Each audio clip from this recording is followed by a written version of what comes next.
Survey జనా సుఖినో భవంతు, ఆనంద సిద్ధిరస్తు. నేను మీ కిరణ్ శర్మ అండి.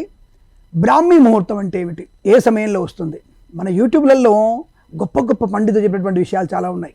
ఏ విషయాలు? చాగంటి వారు కానివ్వండి, అలాగే సామవేదం షణ్ముఖ శర్మ పూజనీయులు వారు కానివ్వండి, ఇతరత్ర గురుదేవులు పీఠాధిపతి చెప్పినటువంటి విషయాలు అనేకం ఉన్నాయి. అందులో నుంచి తెలిసిన విషయాన్ని మీకు చెప్పబోతున్నాను నేను.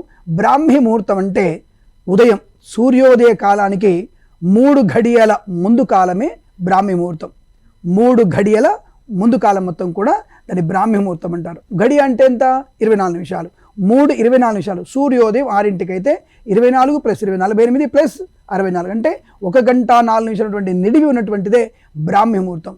దాదాపుగా ఈ ముహూర్తం మనకి 3 గంటల 50 నిమిషాల నుంచి ప్రారంభమవుతూ ఉంటుంది. కాబట్టి ఆ సమయంలో మన పిల్లల్ని లేపాలి, ఆ సమయంలో మన పిల్లల్ని చదివించే ప్రయత్నం చేయాలి. ఆ సమయంలో దేవాది దేవతలందరూ కూడా శ్రీ మహావిష్ణు స్వరూపమైనటువంటి నారాయణుణ్ణి, పరమేశ్వరుణ్ణి పూజించేటువంటి బృహత్తరమైనటువంటి సమయం. దేవాది ఇంద్రాది దేవతలు కూడా ఆ సమయంలో లేచి స్వామివారిద్దరిని అమ్మవారిని స్తుతించేటువంటి మహాపుణ్య సమయం. ఆ పుణ్య సమయంలో మనం లేచినట్టయితే అందరి దేవతల యొక్క అనుగ్రహాన్ని పొందుకోవచ్చు.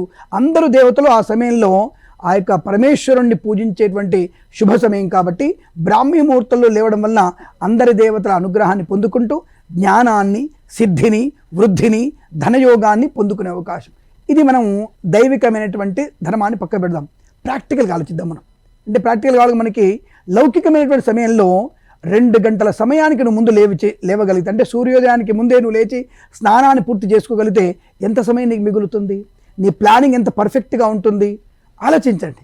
అంటే మనము రోజు బ్రాహ్మీ ముహూర్తంలో లేచినట్టయితే మనకి సాయంకాలం కల్లా అసాధ్యమైన ప్రతి పని కూడా సుసాధ్యమయ్యేటువంటి శుభ సమయం. 2 గంటలు ఆలస్యంగా లేవడం వలన మనకి అనేక పనులు ఇబ్బంది. ముఖం కడుక్కోవడం, స్నానం చేయడం, ఇవన్నీ కూడా ఆలస్యం అవుతూ ఉద్యోగానికి ఆలస్యం, భార్యాభర్తలు చికాకులు, హడావుడిగా నువ్వు టాపిక్ బాక్స్ కట్టావా, అది కట్టావా, ఇది కట్టావా, సాక్స్లు ఏవి, టై ఏది, సూట్ కేసు ఏది, కంప్యూటర్ ఏది, ల్యాప్టాప్ ఏది, పిల్లగానికి స్కూల్ ఏది, బ్యాగ్ ఏది, ఈ హడావుడి చూసారా? అదే అందరూ కనుక మీ పిల్లలు లేచి చదువుకోవడం, మీరు లేచి శుభ్రంగా కాస్త మొహం కడుక్కొని ధ్యానం చేసుకొని బ్రాహ్మీ ముహూర్తంలో స్నానం చేసి దీపారాధన చేసుకొని నమస్కారం చేసుకొని హాయిగా 6 గంటలకి పేపర్ తీసుకొని చదువుకుంటూ మీ ఆవిడ కాఫీ తాగి 7ంటికి టిఫిన్ చేసి 8ంటికల్లా మీ ఆవిడతో కాస్త సరదాగా మాట్లాడుకుంటూ 9ంటికి ఆఫీస్ బయలుదేరండి. ఎన్ని పనులు పూర్తవుతాయో! బ్రహ్మాండ పనులు. కార్లో వెళ్తూ, ఆటోలో వెళ్తూ ఆ యూట్యూబో లేదా ఇంకోటి ఏదైనా మళ్ళాంటి శుభవార్తలు వినవచ్చును. అనేకమైనటువంటి ప్రయోజనకరమైనటువంటి పనులు కలగడానికి ఆ 2 గంటల సమయం ముఖ్యమైనది. అద్భుతమైన సమయం ఆ సమయం. దాని పేరు బ్రాహ్మీ ముహూర్తం.